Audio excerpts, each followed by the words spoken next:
কথায় আছে লোভে পাপ আর পাপে মৃত্যু। এমনই এক কাহিনী ফুটিয়ে তোলা হয়েছে পেট কাটা শ মুভিটিতে। পাপ কিভাবে মানুষকে ধ্বংস করে সেটি দেখতে পাবো এই মুভিটিতে। চলুন আর কথা না বাড়িয়ে মূল গল্পে চলে যাই। মুভি শুরু হয় 5 জন বন্ধুকে দেখিয়ে। তাদের নাম আলতাব, রাজু, জাহাঙ্গীর, ভৌতম ও কাইসা। আলতাব চায়ের দোকানে বসে একজন সুন্দরী মেয়েকে ফুচকা খেতে দেখে। আলতাব মেয়েটির দিকে এক দৃষ্টিতে তাকিয়ে থাকে। বোঝা যাচ্ছে আলতাব মেয়েটির প্রেমে পড়ে গেছে। এরপর মেয়েটির পাশে একটি বাইক দেখে কাইসা বলে, ঠিক এমন একটি বাইক কিনবো। জাহাঙ্গীর বলে, বাইক না, আলতাবের নজর তো অন্যদিকে। এভাবেই তারা আলতাবকে নিয়ে মন্তব্য করতে থাকে।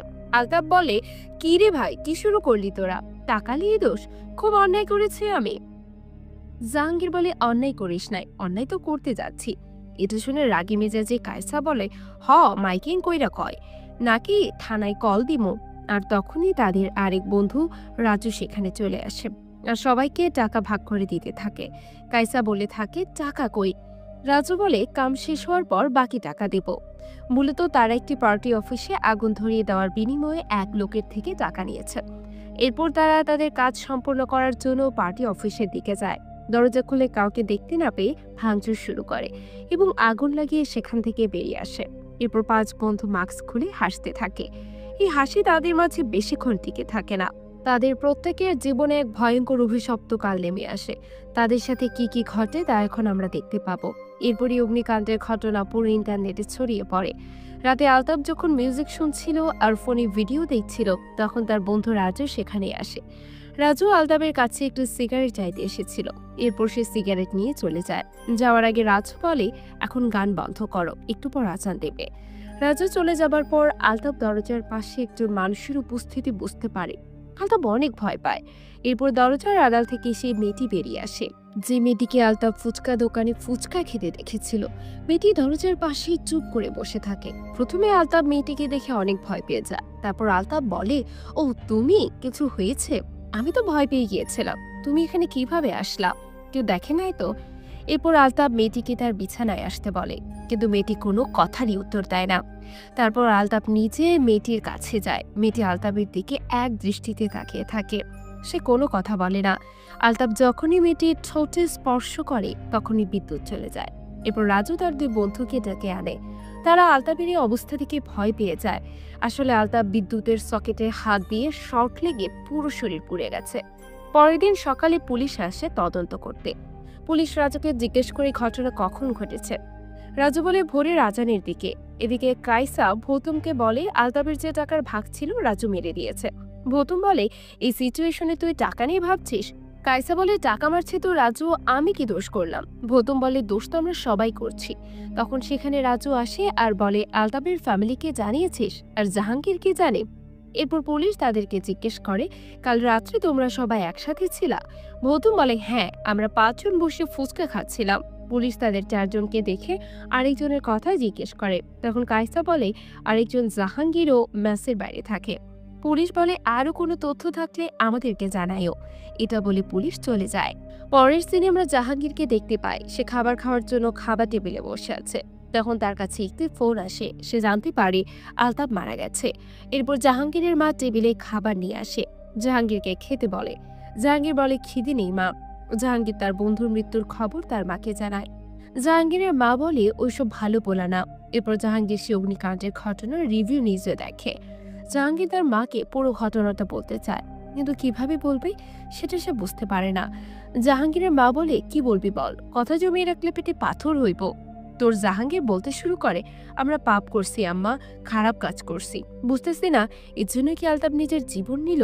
তার মা বলে, এই জীবনে পাপের বিচার হয় না, কবরে হয়। কিন্তু কিছু কিছু পাপ এত ভারী হয় যে কবর পুইরা চইলা আসে। জাহাঙ্গীর খাবার খেতে শুরু করে। এর কিছুক্ষণ পরে জোহরের আজান শুরু হয়।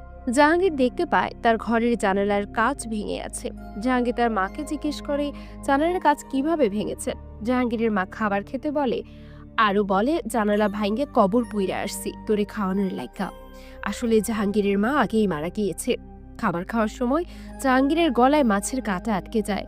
সে ব্যথায় ছটফট করতে থাকে। এরপর মা তাকে পাথর খেতে দেয়। জাহাঙ্গীর খাইতে না চাইলে মা তাকে জোর করে খাইয়ে দেয়। কিছুক্ষণ পর জাহাঙ্গীরের 3 বন্ধু সেখানে চলে আসে। রুমের ভেতর তারা রক্তমাখা পায়ের ছাপ দেখতে পায়। তাদের বুঝতে বাকি থাকে না যে জাহাঙ্গীরের সাথে খারাপ কিছু ঘটেছে। এরপর তারা জাহাঙ্গীরের কাছে যায় এবং দেখে জাহাঙ্গীর আর তাদের মাঝে নেই। জাহাঙ্গীরের এই অবস্থা দেখে তারা অনেক ভয় পেয়ে যায়। এরপর তারা ৩ জন তাড়াতাড়ি সেখান থেকে পালিয়ে যায়। ৫ জনের মধ্যে ২ জন খতম হয়েছে, আর বাকি আছে ৩ জন। এরপর কায়াসা বলে, আমি একজন হুজুরে চিনি, সে মাটির মানুষ। আমাদের সাথে যে খারাপ হইতেছে সে সবকিছু ঠিক করে দিতে পারবো। রাজু বলে, সঞ্জিত ভাইয়ের স্টুডিওতে যাবি নাকি? সেখানে চুপচাপ নিরিবিলি। গৌতম বলে, আমাদের উপর অভিশাপ লাগছে। ফজর গেল, জোহর গেল, বাকি আছে আসর, মাগরিব আর এশা। ৫ ওয়াক্ত আমরা ৫ জন। আমরা পাপ করছি, যা হচ্ছে উচিত হচ্ছে। এই কথা শোনার পর কায়াসের মাথা গরম হয়ে যায়। কায়াসা বলে, কি এমন পাপ করছি? হালার পর চোখ কান খুইলা দেখ, সারা দুনিয়ায় পিঁপড়ার মতো বাড়তাছে মানুষ, ওগুর বিচার হয় না কেন? এরপর রাজু কিছু বলতে গেলে কায়েসা বলে, কাজটা আনছিলি তুই, খুনি তুই। ওদিকে ভৌতম ছাদ থেকে লাফ দিয়ে আত্মহত্যা করতে যায়। রাজু সেটি দেখে ফেলে এবং তাকে আটকায়। ভৌতম বলে, আমি পারছি না, আমাদের মরে যাওয়া উচিত। রাজু বলে, বন্ধু এমন করিস না, আত্মহত্যা মহাপাপ, তুই জাহান্নামে পড়বি। ভৌতম বলে, দোস্ত আমরা না জাহান্নামেই আছি। এই বলে সে ছাদ থেকে লাফ দেয়। এরপর কায়েসা আর রাজু আসে সেই হুজুরের কাছে। তারা হুজুরের কাছে সমস্ত ঘটনা বলে। হুজুর বলে, বাবা তোমরা মহাপাপ করছো। রাজু বলে, হুজুর এখন আমরা কি করুম? গরু ছাগল সদকা দিমু? কি করলে আমরা রক্ষা পাবো? হুজুর বলে, প্রথমে তওবা করো। তারপর হুজুর ওসি সাহেবের নাম্বার দিয়ে বলে, ওসি সাহেবকে ফোন দাও, তাকে সমস্ত কিছু খুলে বলো, তোমাদের দোষ স্বীকার করো। রাজু পুলিশকে ফোন দিতে যায়, কিন্তু কায়েসা ফোন দিতে বাধা দেয় আর বলে, না না, এসব পারবো না, আর নিতে পারছি না, আমাদের কি ভূতে ধরছে? কায়সা সেখান থেকে পালানোর চেষ্টা করে। যখন সে বাইকের কাছে গিয়ে হেলমেট হাতে নেয়, সে দেখতে পায় হেলমেটে ধারালো মেশিন লাগানো আছে। তবুও সে হেলমেটটি পরে নেয়, আর সেখানেই তার জীবনের সমাপ্তি ঘটে। আর বাকি রয়েছে শুধু রাজু। রাজু বাঁচার জন্য সঞ্জিত ভাইয়ের স্টুডিওর দিকে যেতে থাকে। এদিকে এশারের ওয়াক্ত ঘনিয়ে আসছে।